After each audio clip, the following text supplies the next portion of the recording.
Assalamualaikum warahmatullahi Alhamdulillah wassalatu wassalamu ala Rasulillah Sayyidina Maulana Muhammad wa ala alihi wa ashabihi awliyaillah.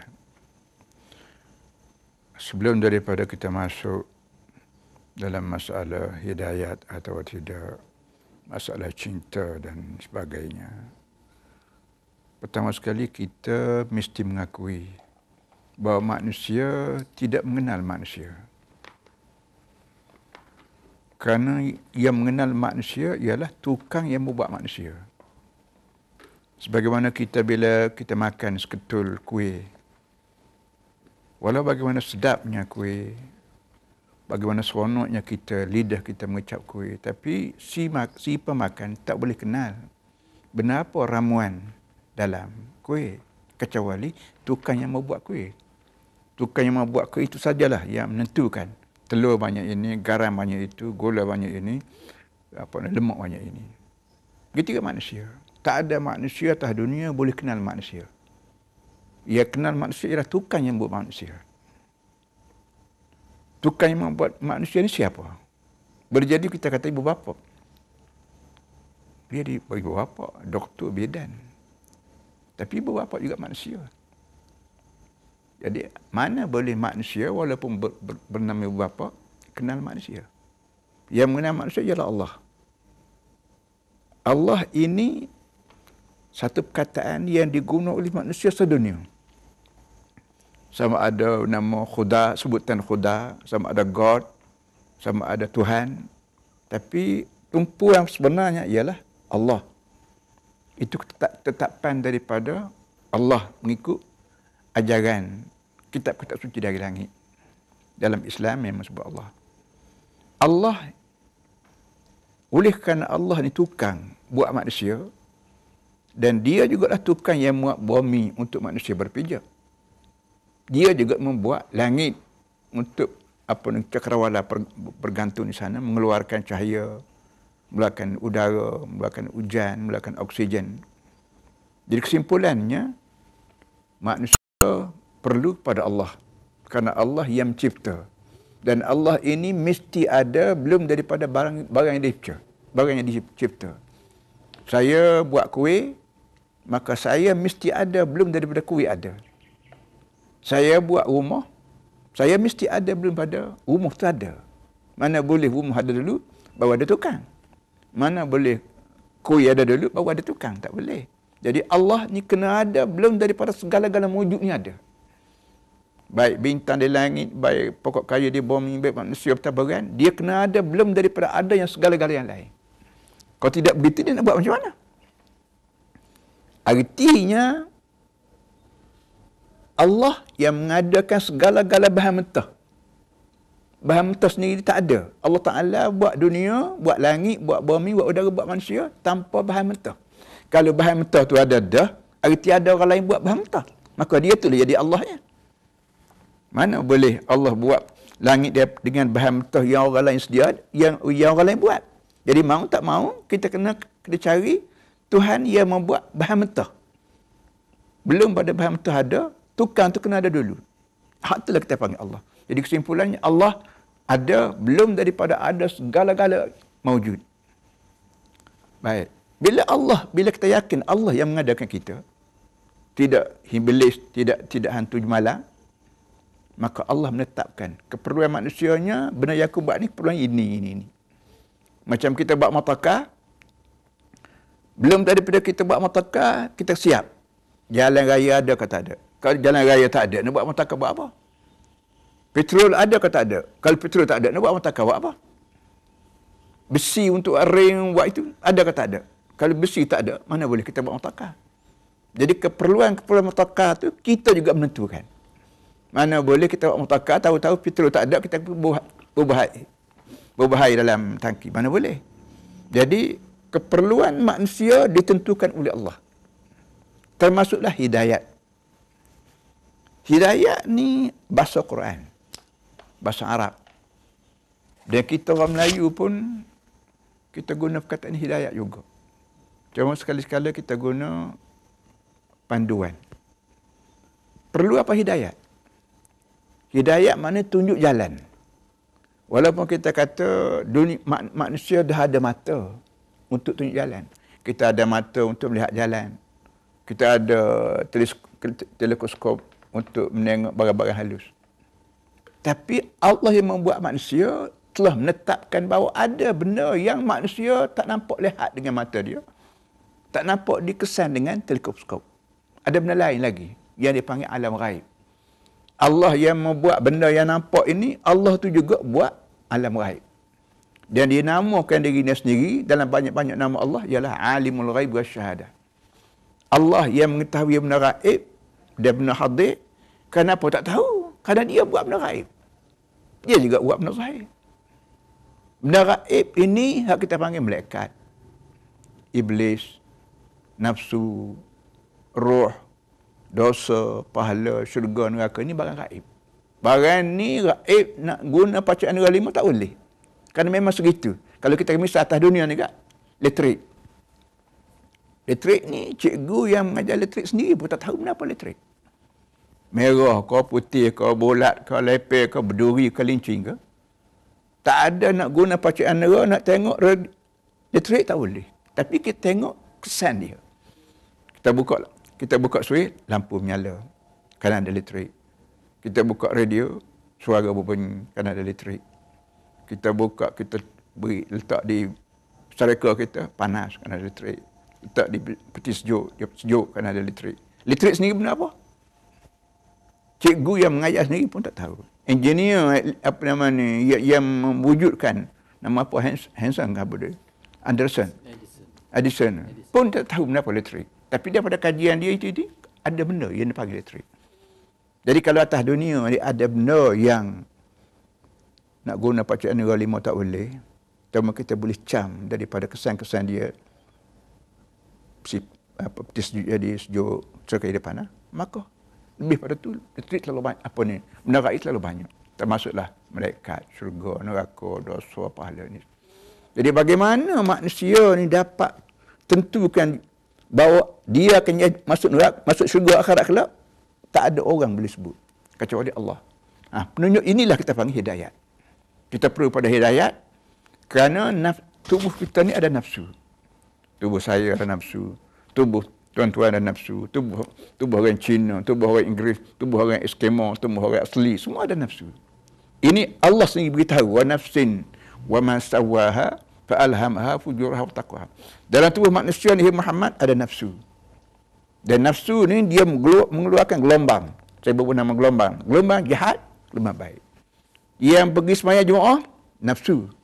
Dijetus oleh nafsu, nafsu baik, nafsu taqwa. Yang tak sembahyang Jumaat, nafsu juga, nafsu jahat, nafsu fujur kita panggil. Jadi bagaimana kita nak kemudi, kita nak pandu, kita ni jangan buat benda baik, jangan buat benda jahat dengan Allah, dengan hidayah Allah.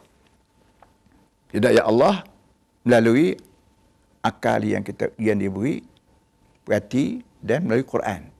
Quran yang ada depan kita ni sumber bagi hidayah Allah Ta'ala. Guna mata untuk tengok Quran, guna telinga untuk dengar ucapan-ucapan syarahan-syarahan Quran, dan guna akal fikiran. Bahawa takkanlah dunia yang begini hebat, dengan buminya, dengan langitnya, dengan cahaya matahari, dengan udaranya, yang kalau kita nak nilai harga memang tak ada duit tanpa dunia, nak bayar cahaya matahari Allah, walaupun seminit. Nak bayar air hujan. Takkanlah perbelanjaan dia begini banyak Tuhan guna ni. Kalau kita guna perkataan perbelanjaan lah, takkanlah hilang begitu saja. Mati saja. Mana boleh? Tentu ada sesuatu. Sesuatunya ialah pembalasan. Apa kita panggil berabdi, bukan balas. Ma'abdi. Tiap-tiap manusia dikehendaki, digezet oleh Allah dalam Quran supaya liya'budun. Supaya orang menjadi hamba. Cakap supaya ngaku nak. Makan supaya ngaku nak. Berumah tangga supaya ngaku nak. Berkahwin, berpolitik, merentah negeri, merentah diri, urusan ekonomi, semua mesti serupa. Serupa dengan hak nak. Hak serupa ni lah kita panggil berabdi. Susah kita tahu Tuhan. Hak dia suruh, kita kena buat. Sedangkan hak dia suruh ni, satu pun tak kena dengan kehendak kita. Hak dia larang, kita kena berhenti. Sedangkan sebanyak mana hak dia larang ni semua kena dengan nafsu kita. Dia larang berjudi, dia larang berzina, dia larang rasuah, larang apa lagi, larang mencuri. Ini benda seronok. Mana orang tak nak mencuri? Saya nak mencuri. Saya nak rasuah. Saya nak perempuan cantik zina. Walaupun benda ni benda saya nak, tapi Allah Ta'ala kata boleh. Bila tak boleh, kita kena berhenti. Kenapa? Aku hamba-Mu. Mu Tuhan aku. Begitu juga sebanyak benda wajib. Wajib semayang, wajib puasa, wajib bayar hutang, wajib ziarah, wajib tolong miskin. Satu pun tak setuju, mana orang nak semayang. Buat semayang buat apa? Bukan boleh duit, bukan boleh naik pangkat. Tapi Allah suruh. Bila Allah suruh, aku ni hamba. Kerana dia yang buat aku. Dia yang membuat kesiapan segala kemudahan asasi. Nak menapas, ada udara, tak payah saya buat udara. Nak makan, ada nasi, tak payah saya buat nasi. Nak minum, ada air, tak payah saya buat air sendiri. Nak menengok, cahaya ada. Dia punya kanta mata saya, apa sama sekali, ada belakang. Senang. Jadi kesenangan yang Allah beri pada kita secara percuma ni, rupa-rupa tidak percuma. Ada bil yang mesti dibayar, ada perintah yang mesti dijunjung. Nak tahu benda ni lah, kita berkandak pada hidayah Allah. Hidayah Allah, kita guna mata kita untuk menengok Quran, untuk menengok alam. Alam yang begini komplikasi, takkan tak ada tukangnya. Ini semua ni membawa orang menjadi al-muhtadi yang mendapat hidayah Allah SWT. Al-muhtadi maknanya baik yang mendapat. Sebab tu dalam semayang, semayang sunat, semayang perdu, semayang hajat, semayang jenazah. Semayang jenazah ni, rokok tak ada, sujud tak ada. Tapi ihdina ada. Ihdinas siratal mustaqim. Ya Allah, berilah kami panduan jalan yang betul. Jadi mau tak mau, kita akan buat kesimpulan, manusia perlu pada hidayat sebagaimana manusia perlu pada makan minum. Beza di antara hidayat makan minum ni, hidayat ni, makan minum ni kalau tak makan, dia berasa selalu lapar. Berasa lapar. Mata kita berasa kelabu. Berasa selalu. Tapi hidayat tak terasa. Orang dapat hidayat, kedalalah sesat ke, dia tak terasa dia dalam sesat ke tidak. Hak terasa tak terasa ni dah berkandak pada jihad, kita panggil jihad, usaha kita. Usaha kita sungguh-sungguh, bila kita sedar bahawa aku ni ada benda yang aku nak pikul, iaitu apa nama ni, ubudiyah, maka kita usahalah mencari hidayat. Mengaji, mengajar. Quran ada. Quran ni walau bagaimana banyak musuh nak bakar dia, lanyuk dia, apa ni, buat Quran salah, cetak Quran salah, tapi alhamdulillah Quran terkawal. Zaman dulu orang tulis atas kertas, sekarang ni orang hafaz. Cina hafaz, Melayu hafaz, India hafaz, walaupun Cina, Arab, Melayu tidak Arab, tapi manusia terasa nak hafaz Quran. Kerana terasa benda Quran ni, benda ajaran Quran ni memang betul, kena dengan fitrah manusia. Jadi mau tak mau, satu perkara yang perlu kita ingat, khasnya bulan Ramadan ini, bahawa kita kena usaha sungguh bagi hidayat. Tengok contoh, zaman Rasulullah sendiri SAW. Orang yang bernama Abu Bakar ada. Kawan Abu Bakar nama Abu Jahal. Sama-sama kawan dengan Nabi, hidup bersama depan Nabi, tapi Abu Bakar dapat hidayat, terima Islam. Abu Jahal tak terima hidayat, lawan Nabi Muhammad. Ujung jatuh dunia ni dengan sebab pembalasan, maka mesti dengan sebab dunia ni apa dia jadi hamba.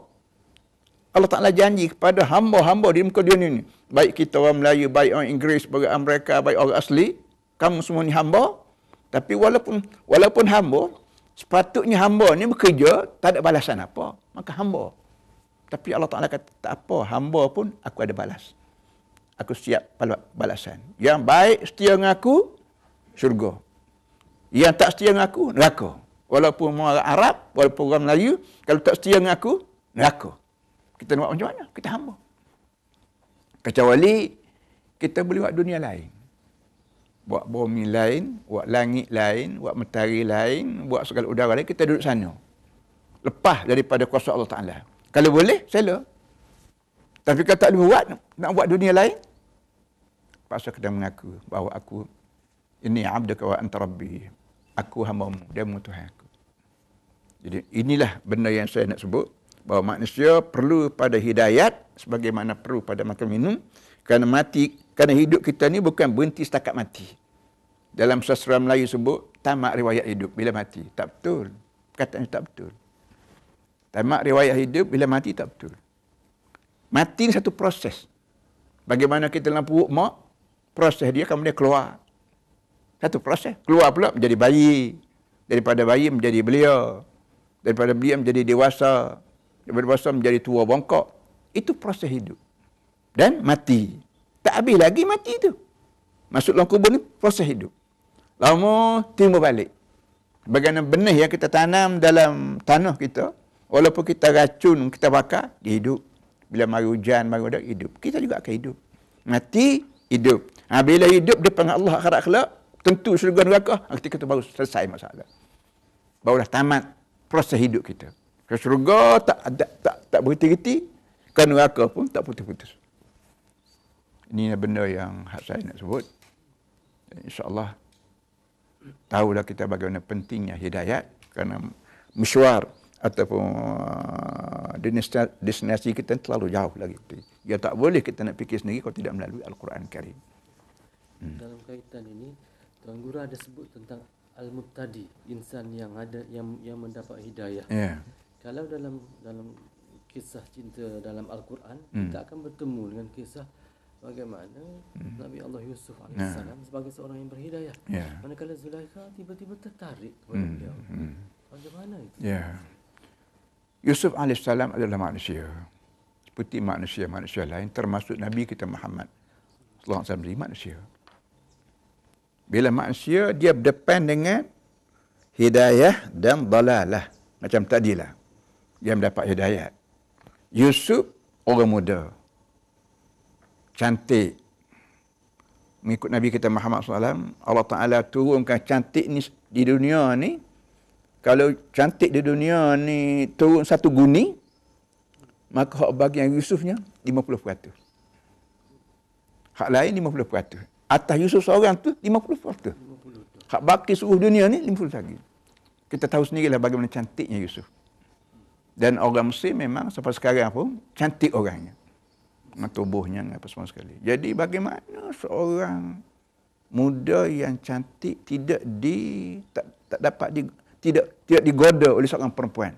Perempuan pula apa nama Imratul Aziz. Mana permaisuri kita panggil. Tentulah permaisuri cantik juga. Permaisuri mana boleh raja negeri tak kahwin orang yang huduh. Kahwin cantik. Jadi yang cantik inilah kena goda. Nabi Yusuf kena goda. Baik. Nabi Yusuf, Allah Ta'ala pelihara dia. Tak termakan godaan. Hamba Allah tu sudah diajak, dia kunci semua pintu bilik, diajak, tapi tak termakan. Inilah kesannya penghargaan hidayat. Allah beri hidayat kepada Yusuf. Dan Allah tidak beri hidayat kepada Imratul Aziz.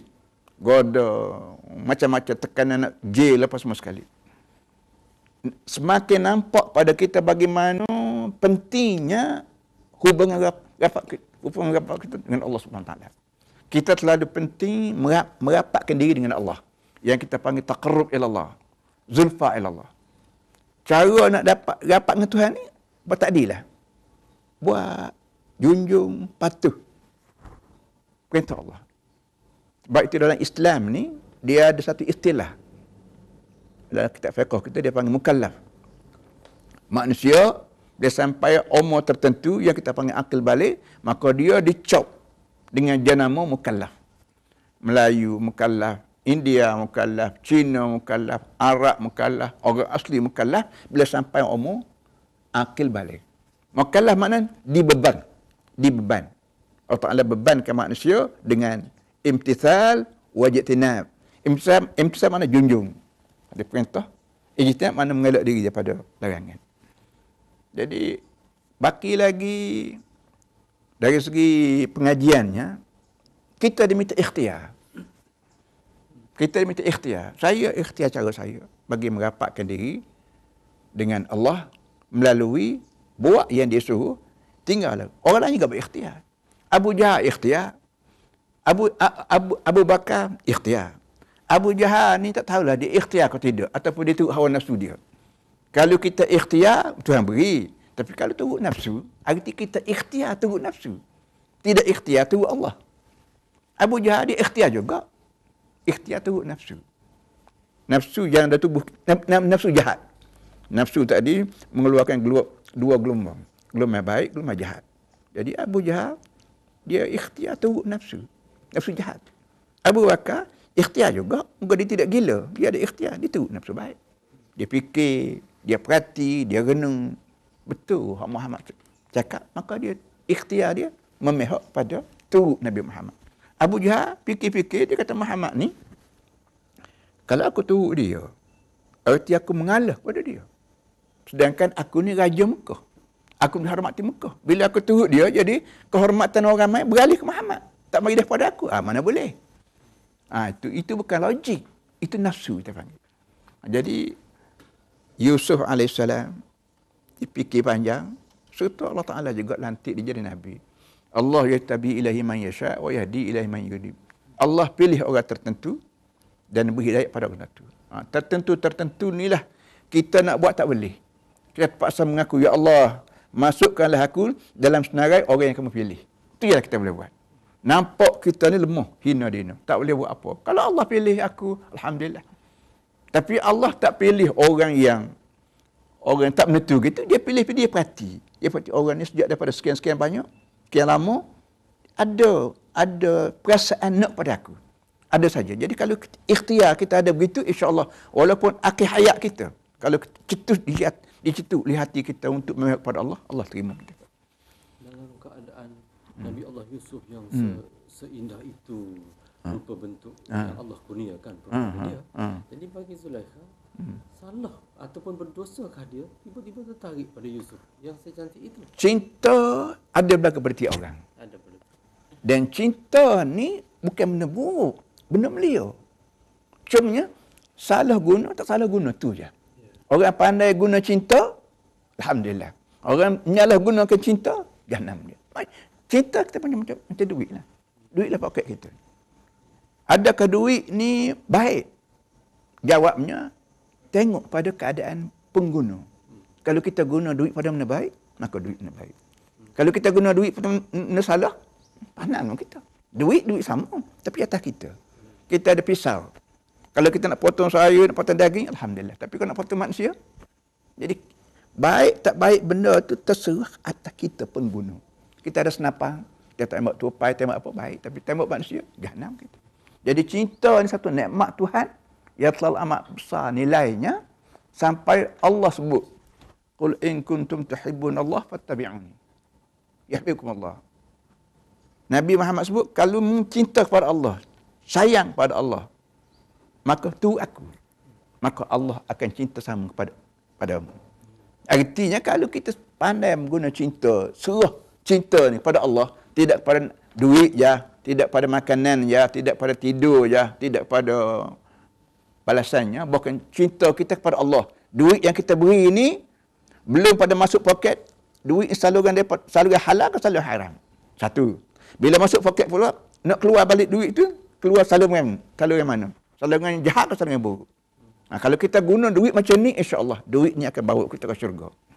Duit baik mata kita, kaki kita, fikiran kita, tangan kita, kaki, semua sekali kita guna nikmat-nikmat Tuhan termasuk nikmat tubuh badan, nikmat cinta, insya-Allah kita menjadi orang muttaqin.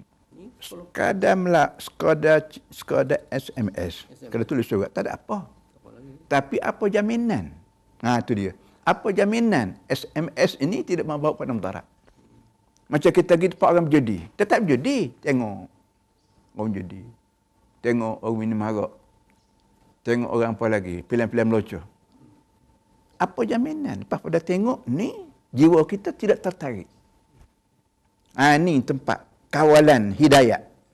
Sini, kalau kita pergi dengan niat nak tengok saja bagi mudahkan aku berdakwah, insya-Allah selamat. Tapi kalau pergi hati kosong, tu apa-apa itu kawan, bahaya kita. Itu dalam istilah fiqh dia panggil bil ihtiyat. Baik pergi ke baik tak pergi? Baik tak pergilah. Ihtiyat. Supaya ada kawalan. Tapi kalau kita sebagai pendakwah, sebagai guru besar, sebagai tua kerajaan, nak tahu keadaan sebenarnya macam mana buat siasat, macam polis yang bertanggungjawab keselamatan, Dia kena tahu benda tu. Barulah boleh dia kawal orang. Jadi kalau dia buat pergi dengan cara yang siasat dengan tujuan hapus, dia bagus. Dia boleh pahala. Jadi nak tulis surat cinta berapa, dari segi tulis surat cinta tak ada apa. Tapi apa jaminan? Pada surat cinta ni, dia zina, dia rogo berapa. Tapi kalau dia ada kawalan iman, tapi dia kena orang tu, tapi iman dia ada. Nak luah secara jumpa pokok gini taman lagi tak boleh. SMS lah. Baru orang tu tahu bahawa dia ni kena kat aku. Bagi saya tak ada apa. Boleh lagi. Katalah saya seorang perempuan. Saya tentu bertanggungjawab jaga diri saya dan jaga anak-anak saya masa depan. Tahu-tahu si mama itu layak menjadi suami aku. Maka kita awal-awal lagi tempah, buat pajakan, buat apa kita panggil? Tempahan. Tak ada apa. Tak ada apa. Cumanya masalah budaya kita. Budaya kita ni biasanya malu para perempuan yang yang pinang laki-laki. Itu budaya lain. Budaya ni kalau betul, kalau tak betul, buat. Sebab itulah dalam Islam letak belum pada akad nikah kena ada khitbah, al-khitbah, ada pinangan. Biar benda tu diurus oleh orang tua. Kerana benda ni masalah seks ni masalah benda yang dikira sensitif lah kita panggil. Sedikit mengenai Siti Aisyah pula. Tadi Siti Khadijah. Siti Aisyah pun ada digambarkan dalam sejarah Islam. Di samping terkenal sebagai gedung ilmu, beliau sekaligus seorang gadis. Putih, cantik, indah, kemerah-merahan. Humaira. Nabi sebut khudhu nisfa dinakum min hadhil humaira. Ambillah sebahagian besar daripada agama ni daripada budak merah ni. Budak merah. Maknanya cantik dia. Cantik. Sekali lagi di sini aspek cinta itu turut berkaitan dengan kecantikan. Soalan ni ialah bolehkah pasangan lelaki terlalu mementingkan kecantikan semasa mencari pasangan? Penting. Nabi dah buat panduan.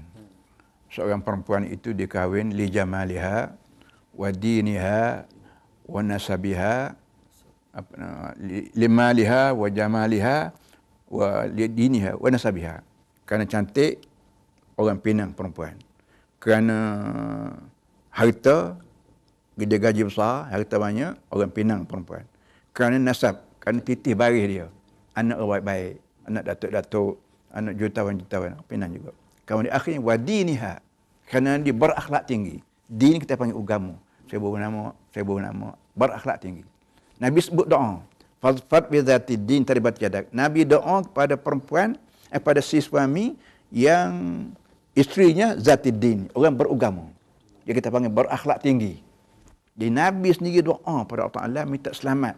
Bertuahlah si laki-laki yang perempuannya beragama. Tidak pentingkan cantik. Cantik ni hanya pandangan zahir.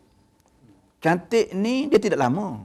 Tua sikit mulai rambut uban, rambut putih bersembur kata Pak Hamka, putih bersembur, pipi kendur, gigi gugur, kata Pak Hamka, jahanam kita.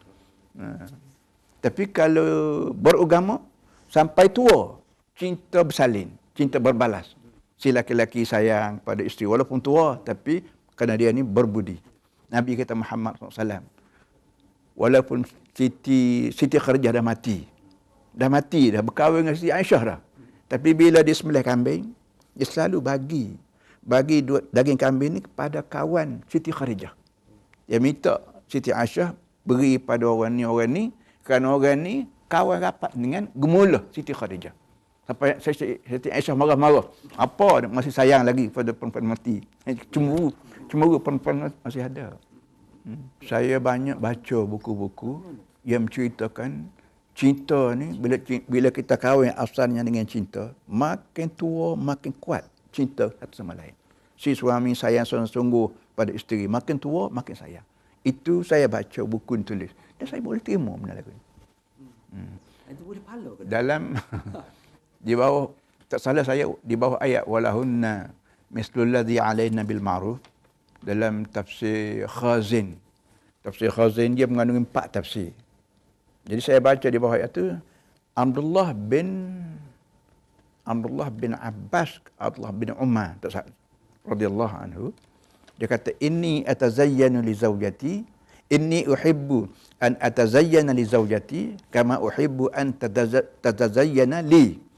Aku nak bila aku berjanguk, nak suruh isteri aku sayang, sebagaimana aku nak isteri aku berjanguk untuk aku sayang. Jadi apa ni, merapatkan kasih mesra satu sama lain ni ialah ibadat pada Allah. Ma'ruf. Walahunna mislul ladzi alaihinna bil ma'ruf. Sebab tu masyarakat kita saya sebut, kita belum kahwin kadang-kadang berjanguk, berhias. Bila sudah berkahwin, masuk pintu berbau busuk dah. Dia sudah yakin, dia kata, ini aku dah ada suami. Suami itu dia boleh cari perempuan lain kalau tak kenal dengan hati dia.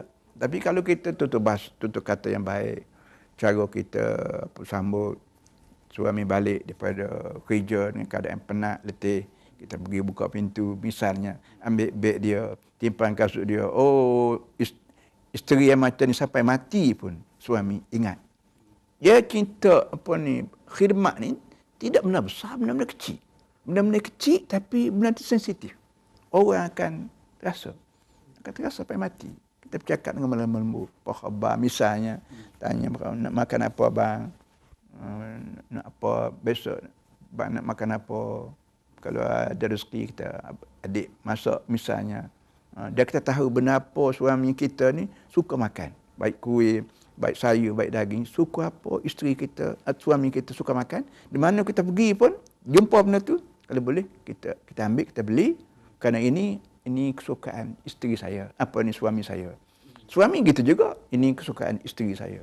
Pergi kedai ada makanan, ada kain-kain yang warnanya memang kesukaan isteri kita, tu boleh kita belilah. Ni dek, abang beli benda ni kerana abang tahu dek suka sangat warna macam ni. Oh, sampai tua, sampai betul. Dia pula beritahu pada orang lain pula. Ini baju ini. Oh, ini benda kecil-kecil begini. Belajar ni. Saya suka baca buku-buku cinta. Jadi dalam dakwah saya selit benda-benda begini. Orang lain baca buku cinta kerana apa, dia punya pasal lah. Tapi memang saya suka benda-benda begini. Ini benda pengalaman hidup. Tapi kebanyakan benda ni berlaku hasil daripada kita waktu kahwin tak betul niat. Kahwin cari perempuan gaji besar. Cadang mudah nak makan harta bini.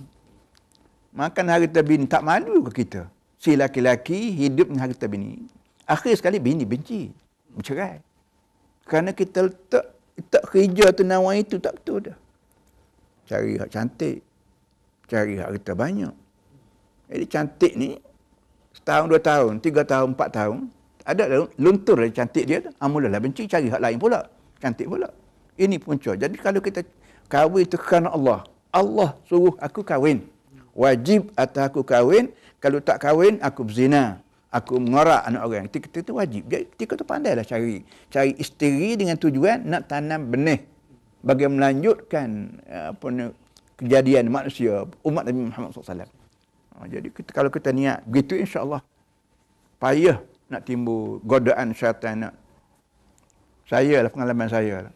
Saya ilmu ada, ilmu ada. Saya selalu surat cinta, telefon. Tapi kalau nampak telefon nampak hal lain, saya letak cepat. Saya tahu mana perempuan tak nak pada orang yang bergaji besar. Ada nama pula, ada pangkat pula. Tapi kalau nampak benda tu menggunggak rumah tangga saya tak tukar. Saya duduk kat selamat.